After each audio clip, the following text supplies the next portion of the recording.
Hello बच्चों, कैसे हो। अभी कुछ बच्चों ने मुझे डिमांड किया है कि मैम कमानी की ऊर्जा या इलास्टिक पोटेंशियल एनर्जी, स्प्रिंग की पोटेंशियल एनर्जी, ये टॉपिक्स जो है बता दीजिए। तो सबसे पहले काम तो मैं ये कर दूं कि मैं इसे होल्ड कर देती हूँ, जिससे आप लोग पूरा वीडियो जो है पूरा नोट्स बना सकें। तो आप यहाँ तक स्क्रीनशॉट करके ये लिख सकते हैं। इसके बाद में ये, क्योंकि कुछ बच्चों की डिमांड है कि उन्हें नोट्स नहीं मिल पाता है, बुक नहीं हो पाती, जो डेली स्कूल नहीं जा पाते हैं किसी कारण से, बच्चे कॉपी भी नहीं उनको देते हैं, इसलिए हमको इस तरह से लिखना पड़ रहा है उनके लिए। या आप इस तरह पॉज करके पूरा नोट्स बना सकते हो।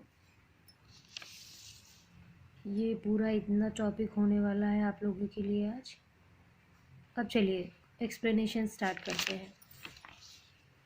तो स्टार्टिंग में सबसे पहले स्थितिज ऊर्जा की बात कर लेते हैं। तो हम बहुत छोटे स्टैंडर्ड से पढ़ते आ रहे हैं। स्थितिज ऊर्जा क्या है, किसी भी, थोड़ा जल्दी जल्दी बोलूँगी जिससे वीडियो छोटा रहे, लंबा हो जाएगा तो आपको इंटरेस्टिंग भी नहीं लगेगा।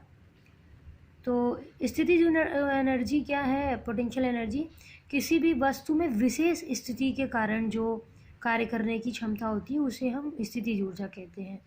जैसे एक बहुत कॉमन एग्जांपल है कि आप इमेजिन करिए एक धनुष और बाण है। अगर हम धनुष को ऐसे ही उठाकर टेबल पर रख दें और उसके ऊपर तीर यानी कि बाण रख दें, तो क्या आप लोग सोचिए धनुष की कैपेसिटी होगी उस तीर को कहीं दूर भेज पाने की? नहीं। लेकिन अगर धनुष की प्रत्यंचा को खींचा जाए, जैसे नॉर्मल सब लोग धनुष बाण चलाते हैं, और फिर उसमें तीर फंसाया जाए और फिर तीर, तब धनुष की जो डोरी है, प्रत्यंचा है, वो खिंची हुई स्थिति में आ जाएगी, अपनी साम्यावस्था से हट जाएगी। जैसे यहाँ पर बना के देखें कि इस तरह से धनुष होता है और ये इस तरह से रखा हुआ है। फिर इसमें अगर हम इस तरह से तीर लगा दें तो ये कहीं जाने वाला नहीं है। लेकिन अगर इस डोरी को खींच करके हम खींच लेते हैं, उस समय इस डोरी में कार्य करने की क्षमता आ जाती है, मतलब वो अब इस तीर को भेजने के लिए समर्थ हो जाता है। इसके अंदर समर्थता आ जाती है इस तीर को आगे भेजने के लिए। मतलब जब इसकी स्पेशल कंडीशन आती है, ये अभी साम्यावस्था में है, लेकिन इसको खींच देने पर इसकी विशेष स्थिति आ जाती है और इसके अंदर इस तीर को आगे भेज पाने की या कार्य करने की क्षमता होती है, ऊर्जा होती है। तो अब यहाँ पर जो विशेष स्थिति के कारण किसी बॉडी में कार्य करने की क्षमता होती है उसे हम पोटेंशियल एनर्जी कहते हैं। अभी बहुत सारे पोटेंशियल एनर्जी आप पढ़ेंगे, 11th में भी पढ़ेंगे, जैसे गुरुत्वीय स्थितिज ऊर्जा और प्रत्यास्थ स्थितिज ऊर्जा। इस चैप्टर में 2 टॉपिक हमको पढ़ने हैं। इसके बाद आप इंटर में जाएंगे या ग्रेविटेशनल चैप्टर पढ़ा है वहाँ पर भी आप देखेंगे, गुरुत्वीय स्थितिज ऊर्जा मिलेगी आपको एक्चुअली। इसके बाद में 12th में पढ़ेंगे, इलेक्ट्रोस्टैटिक पढ़ेंगे, तब मैग्नेटिज्म पढ़ेंगे, तब आपको हर क्षेत्र में स्थितिज ऊर्जा देखने को मिलेगी। अभी हमको यहाँ स्प्रिंग से रिलेटेड प्रत्यास्थ स्थितिज ऊर्जा के बारे में चर्चा करनी है।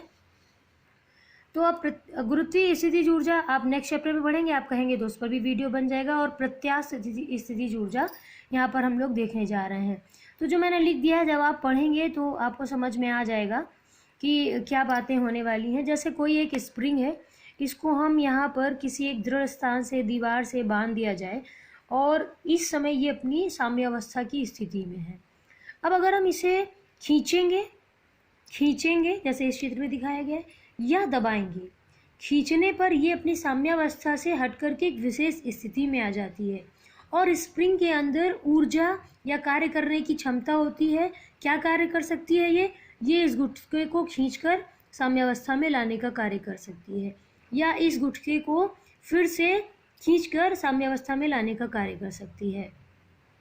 तो जब हम इस स्प्रिंग को अपनी नॉर्मल स्थिति से डिसबैलेंस कर देते हैं, या इस बॉडी को जो हम डिस्प्लेस्ड कर देते हैं, इसकी वजह से ये स्प्रिंग विशेष स्थिति में चली जाती है और इसके अंदर गुटके को साम्यावस्था में ले आने का कार्य करने की क्षमता डेवलप हो जाती है। और ये होता किसके कारण से? प्रत्यानयन बल के कारण होता है। तो यहाँ पर मैंने वही लिखा है कि जब प्रत्यास्थता के गुण के कारण ये स्प्रिंग ये खींच पा रही है अगर इस गुटके को साम्यावस्था में लाने के लिए, तो ये किसके कारण है? प्रत्यास्थता के कारण।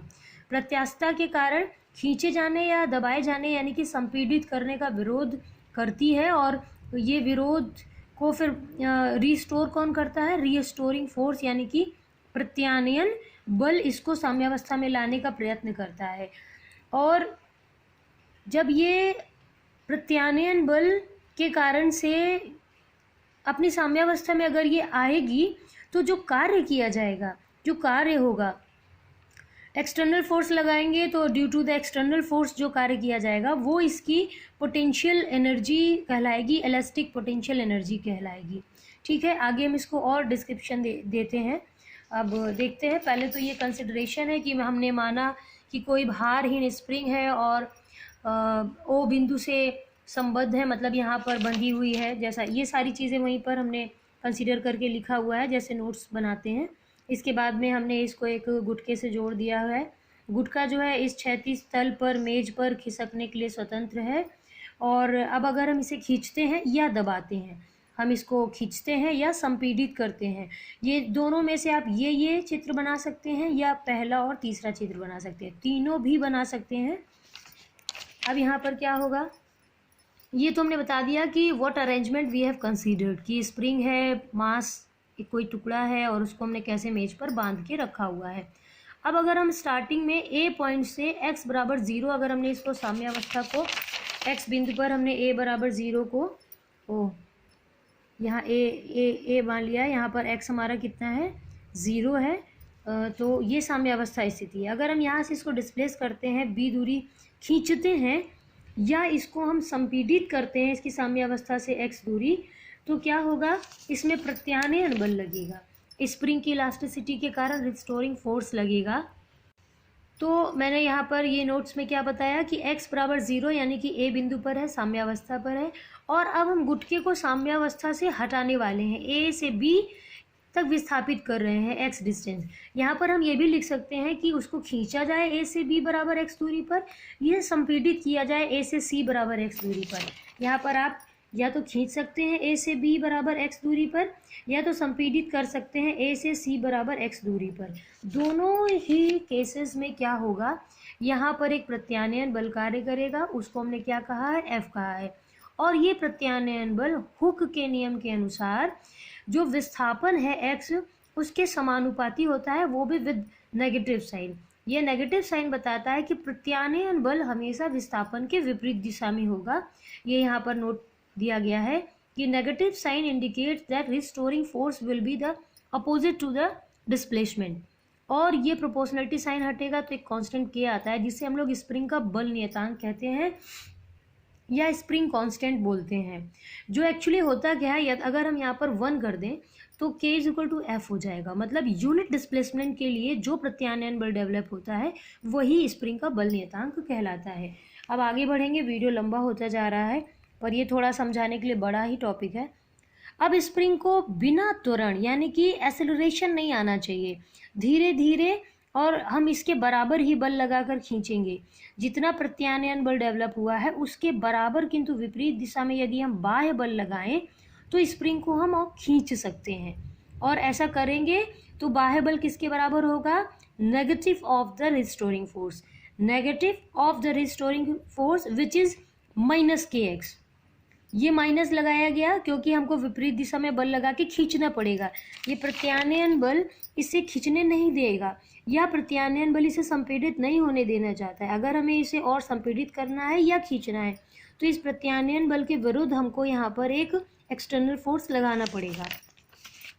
तो ये फोर्स लगाएंगे जो रिस्टोरिंग फोर्स के विपरीत होगा, तो नेगेटिव साइन हमने ले लिया है, और ये माइनस और ये वाला माइनस जो पहले से यहाँ पर मौजूद है वो कि +kx बन गया। This is the external force we have to apply for displacing the spring. Now यदि अब गुटके को b से dx दूरी पर विस्थापित किया जाए, अगर हम छोटा सा डिस्प्लेसमेंट करते हैं dx, तो जो एक्सटर्नल फोर्स हम लोग अप्लाई कर रहे हैं इसके वजह से जो कार्य होगा dw which is equal to f dash dx। तो f डैश की वैल्यू हमने क्या फाइंड की है? kx, उसको रख देंगे। अब अगर हम ये मानते हैं हमें छोटा सा डिस्प्लेसमेंट किया जिसके लिए हमने बहुत छोटा सा वर्क डन फाइंड किया है। अगर हम इनिशियली x बराबर xi और फाइनली x बराबर xf तक, मतलब हम xi से लेकर के बाद में इसको हम बताएंगे कि हमने साम्यावस्था से लेकर एक्स एफ या जितनी भी डिस्टेंस तक हम विस्थापित करना चाहते हैं कुल कार्य निकालना है, तो हमको इस डी डब्ल्यू को, ये जो डी डब्ल्यू आया है, इसको इंटीग्रेट करना पड़ेगा within the limit x i to x f. तो एक्स आई से लेकर एक्स एफ तक हम इसके एक्स को इस टर्म को डी डब्ल्यू को जो है इस कार्य को इंटीग्रेट कर देंगे तो संपूर्ण कार्य प्राप्त हो जाएगा। तो W इक्वल टू क्या आ गया, K कांस्टेंट है। डिफरेंशिएशन या इंटीग्रेशन कोई ऑपरेशन वेरिएबल का होता है जिसका ये फंक्शन है, ठीक है। dx है तो x का इंटीग्रेशन होगा, k का नहीं होगा, k को बाहर कर दिया। और x का इंटीग्रेशन करना है तो इंटीग्रेशन का कई बार फॉर्मूला बताया गया है, यहाँ पर भी बता दें कि अगर x की पावर n है और इसको हमें इंटीग्रेट करना है तो x की पावर n में एक जुड़ जाएगा और इसी जुड़ी हुई पावर से यानी कि n+1 से भाग हो जाएगा। तो यहाँ पर x की पावर कितनी है बच्चों, 1 है।